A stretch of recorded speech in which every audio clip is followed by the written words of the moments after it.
What's up, family? Welcome back to the Stop Sinking Show, where we go from struggle to flow.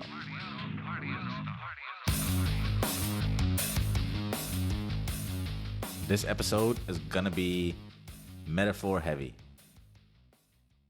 I stand outside on my balcony every day and night and am surrounded by palm trees and a huge mango tree that my great-grandfather planted. We've had this house in our family for 40, 50 years. So this tree that my great-grandfather planted, which now provides me, intended or otherwise, his great-grandson, with perfectly sour mangoes to put in my salads. And the tree has such an abundance of mangoes that they fall all around the street, and all the workers from the neighboring houses pick up these fresh mangoes all day, every day, and eat them. So this mango tree gets to feed many people. Needless to say, I am surrounded by the thought and wonder for these trees. This mango tree in particular. But there's a few in my near distant view that have their own stories to tell that I look at. They're not necessarily right in front of my house, but they're a little bit down the block. And while standing outside on a daily basis, I tend to draw parallels to life and these trees. And there's plenty of observations that come to mind that I probably won't even be able to think of all off the top of my head now. But all of them that I feel like I can learn from as I watch the trees go through its seasons. It goes without saying that there are probably hundreds of lessons that a person can draw from just noticing a simple facet of nature in the example of a tree. And in me being a romantic, I tend to question the limits to which we are no longer able to look to nature for its example, because we as a species have surpassed or need to surpass the confines of nature itself. So there's a limit to where my romanticism needs to stop. And for our humanness to take over, for our own survival and our own advancement.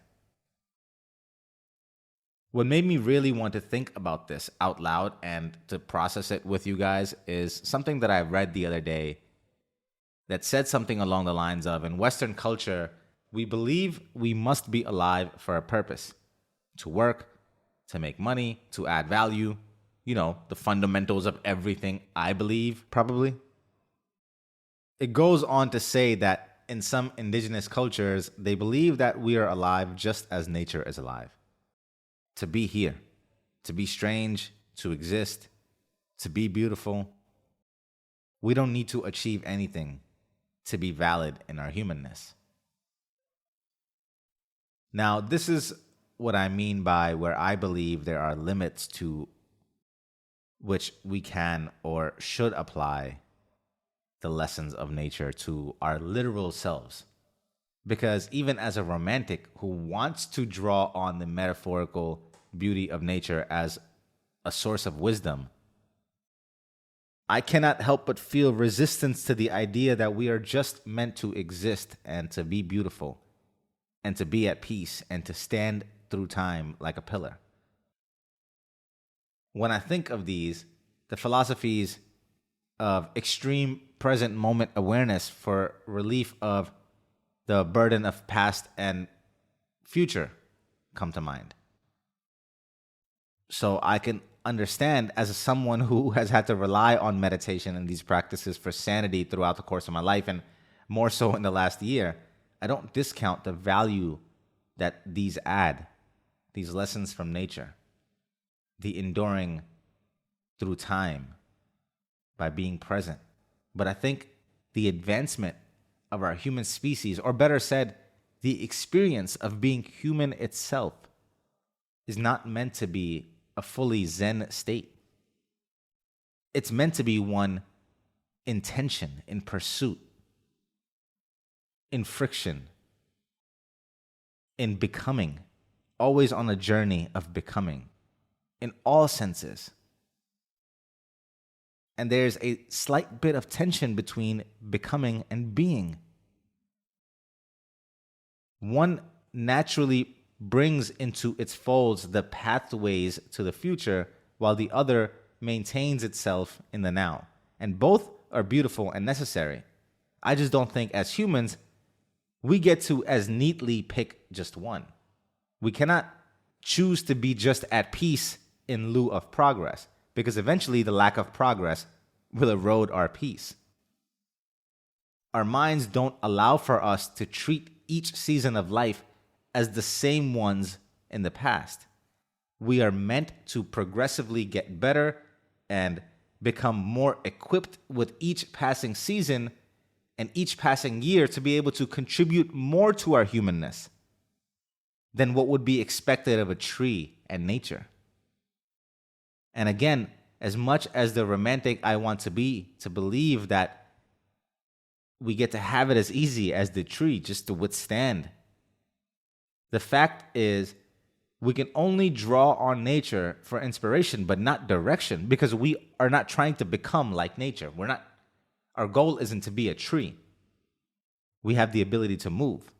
We are trying to transcend it in every which way and harness its power within it for us to mobilize us in any direction. But we're not looking to it for direction. We're looking to it for inspiration. And then hopefully find the power of it within us so that we can mobilize ourselves in any direction. The power of nature, the force of nature within us. There's definitely much to be learned from nature, from this beautiful tree, these trees that surround me. As I stand out there, and I often have several thoughts about it. How some of the lessons, the tree doesn't weep. It doesn't cry when it loses its leaves, or a whole section of a palm tree completely falls off. The tree just takes the energy that would have gone into what was just shed and puts more of it into what is left. This results in the remaining foliage having an increased chance of survival and the ability to draw nutrients now into itself, into what's left. More for it now, because what was taking up some of that nutrient was the thing that was barely surviving anyway. So now more for me, the healthy one that's left. And the cycle continues as the weaker ones fall off and the remaining strength goes into the ones that are left. There is no mourning, no need to pause, no hesitation. Literally, almost immediately, the system reallocates all resources to the remaining parts. It spends no energy on the parts that are no longer around. And most of the times, this results in the remaining parts being more dense and rich than they had ever had the chance to be before. And if you garden, you know to do this on purpose and remove the foliage from the bottom of the tree or the plant that you already know will have less of a chance to get sunlight anyway and less chance for survival anyway. So this way, you remove the lower foliage on purpose and you give the remaining plant on top chance to get more of the available nutrients that they're pulling from the ground and to spend most of its energy producing up there. You can train your plants this way for the horticulturalists listening and nodding along. I hope you can hear the metaphors in here without me having to make them obvious. This is just part of the wonder of nature that we can apply to ourselves. And believe it or not, in the training of your plants, stressing them is a big part of getting them to produce. Funny enough, I heard an example of this on a recent Dan Miller episode, which I recommend going to listen to in its entirety for this lesson to be put more eloquently. The episode is called Maybe Life is Too Easy. And in it, he talks about this concept of stressing out the tree to get it to produce fruit. With rose bushes, with fruit trees, they have to be trimmed and threatened and beaten with a bat, literally, to produce fruit. When life is too good, too safe, the soil too fertile, and expected to be, and the sunshine plentiful, the water readily available. The comfort literally stunts the growth of the fruit. Not until threatened with the beating of a hammer or a bat or the threatening of their root system does the tree or the plant respond in an effort to survive. And how does it survive? When under attack, without the conditions being too perfect, while being beaten, it produces offspring, fruits with plenty of seeds to ensure that its lineage gets passed on. What looks to you like a healthy tree with plenty of apples to pick from is an attempt from that tree to make sure that it fertilizes and plants the land around it to pass on its tree lineage. Because it was under attack. And like the tree, we too need the discomfort and the test of the brutality of nature to threaten our survival for us to be vested in an interest and actually want to survive. So then we produce fruit. If things are too easy, we don't have enough stress to produce the fruit.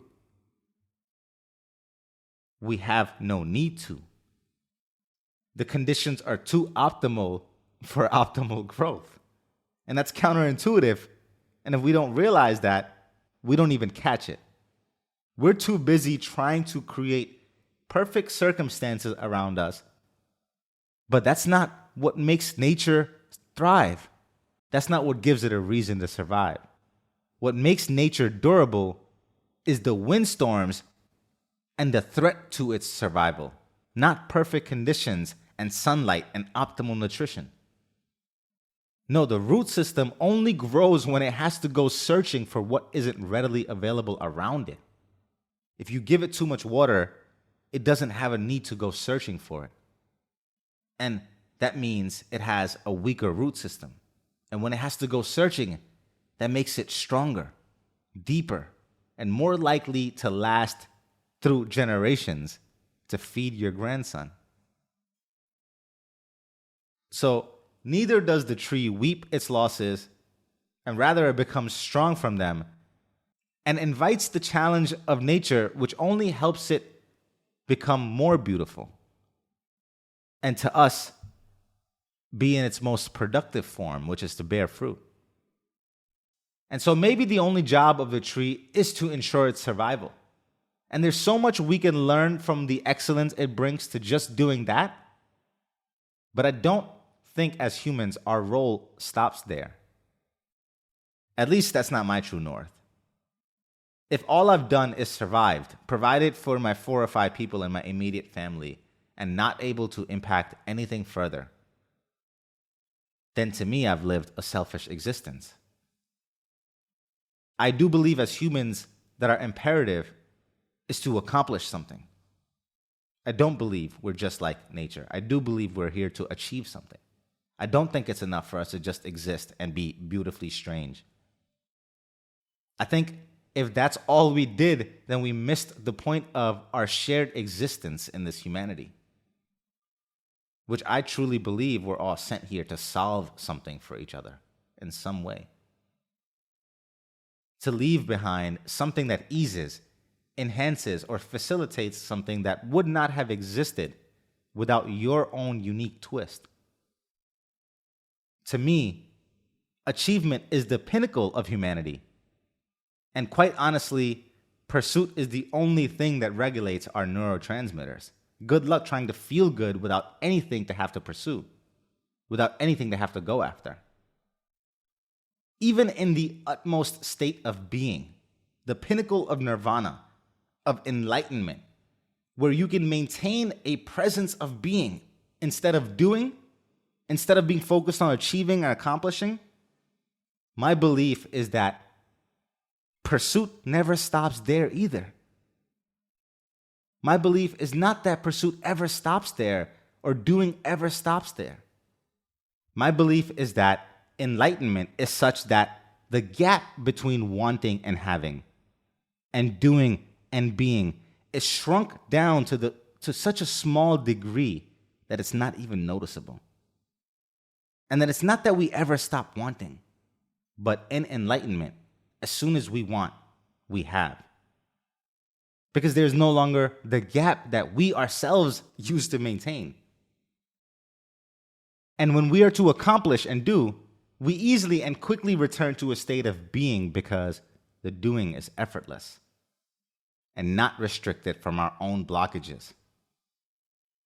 Again, I don't believe enlightenment to be a place that is free from wanting because you already have, or free from doing because you can always be. I don't think a permanent place there is human or healthy, or it borderlines pointlessness of existence. No, I believe enlightenment is when we then grow to naturally want less and do less of what doesn't matter, because we bear witness to the ease with which we can have and be it because of that lack of gap. So over time, we just want less and can be more. But not because that's what we lead with, but because we see how easy it is for us to manifest that. It's not an abandonment of our humanity into nature. It's a transcendence of it beyond, even beyond what nature has the pleasure to access. The role we play in nature and what it plays for us is not meant to overlap in any way. We are designed so beautifully that we are all here with our own unique contributive purpose. We enhance each other, fill perfect gaps in the ecosystem. And as I often think about the dance we are in with nature and what it's here to teach us, and in so many ways, just living up to these teachings can take a lifetime. But in so many other ways, I see where our roles and roads diverge, and how we as humans have our own responsibilities and our burdens of fruit to bear, and how we must do more than just emulate the survival mechanisms of nature, and instead take the reins as the masters of the universe that we are born to be. Love you, family. See you in the next show.